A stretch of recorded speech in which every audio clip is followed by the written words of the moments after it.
and I won't live until I die. And I work hard for my whole life. Today we are talking about the history of Parkdale. Parkdale, an eclectic and diverse neighborhood in Toronto's West End. The area we now refer to as Parkdale originated as a 240-acre gift to James Brock in 1812. The land from Queen to the water, from Jameson to Dufferin, was underutilized by Brock, and by the mid-1800s the area was being developed with grandiose Victorian houses, cottages, and the Parkdale railway station at Queen and Dufferin. The village of Parkdale was incorporated in 1879, with the city of Toronto annexing it in a somewhat controversial move in 1889. The Parkdale of today was a very different place than back then. The neighborhood was viewed as distant from Toronto. High Park and Parkdale were viewed as day trips and brief holidays, rather than quick streetcar or Uber rides. Hundreds of Victorian homes were built to accommodate the affluent new residents. But things in Parkdale were not always as they seemed. In October of 1894, one of Toronto's most notorious murders happened there. So I am at Lakeshore and Jameson right now, in a very scary spot. But right here, just south of the train tracks, is where Frank Westwood was murdered in 1894. It's known as one of the greatest Toronto mysteries. He was an 18-year-old man living in a mansion right here with his family. A man late at night on a Saturday came, knocked on the door. Frank opened the door, and he was shot dead with a pistol. So this was a huge, salacious murder in Toronto's history. The early part of the 20th century brought one of the largest stretches of prosperity to the neighborhood.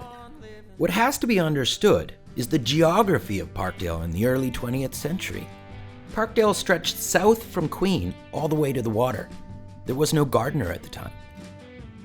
From 1911 to 1922, the Toronto Harbour Commission improved the lakefront area in the Parkdale region. They added a beautiful boardwalk, sports fields, the Sunnyside Bathing Pavilion, Sunnyside Amusement Park, and Palais Royal, which was a canoe factory and dance hall. Southern Parkdale was not only a destination for Torontonians, but for tourists from all over.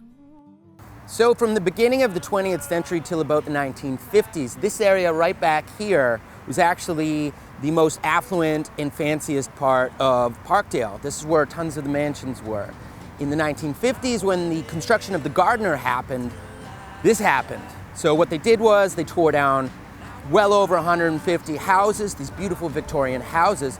They also deconstructed the Sunnyside Amusement Park, a lot of the boardwalk. So this area that was super beautiful and super affluent, it was this great tourist destination, is now this.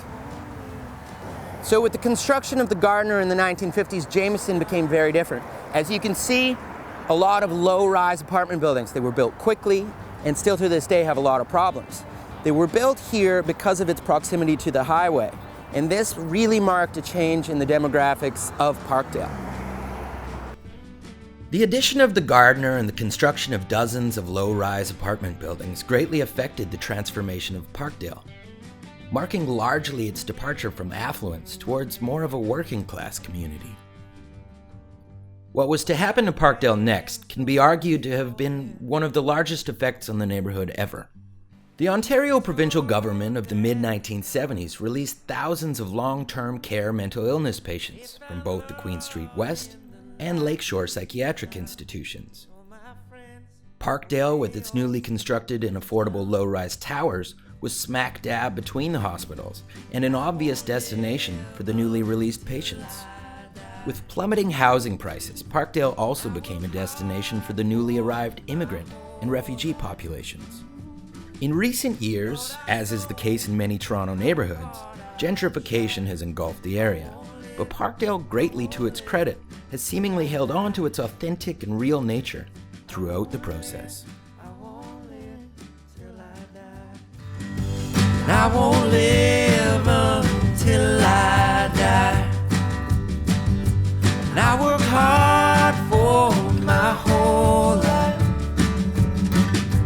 Lord, I know how hard I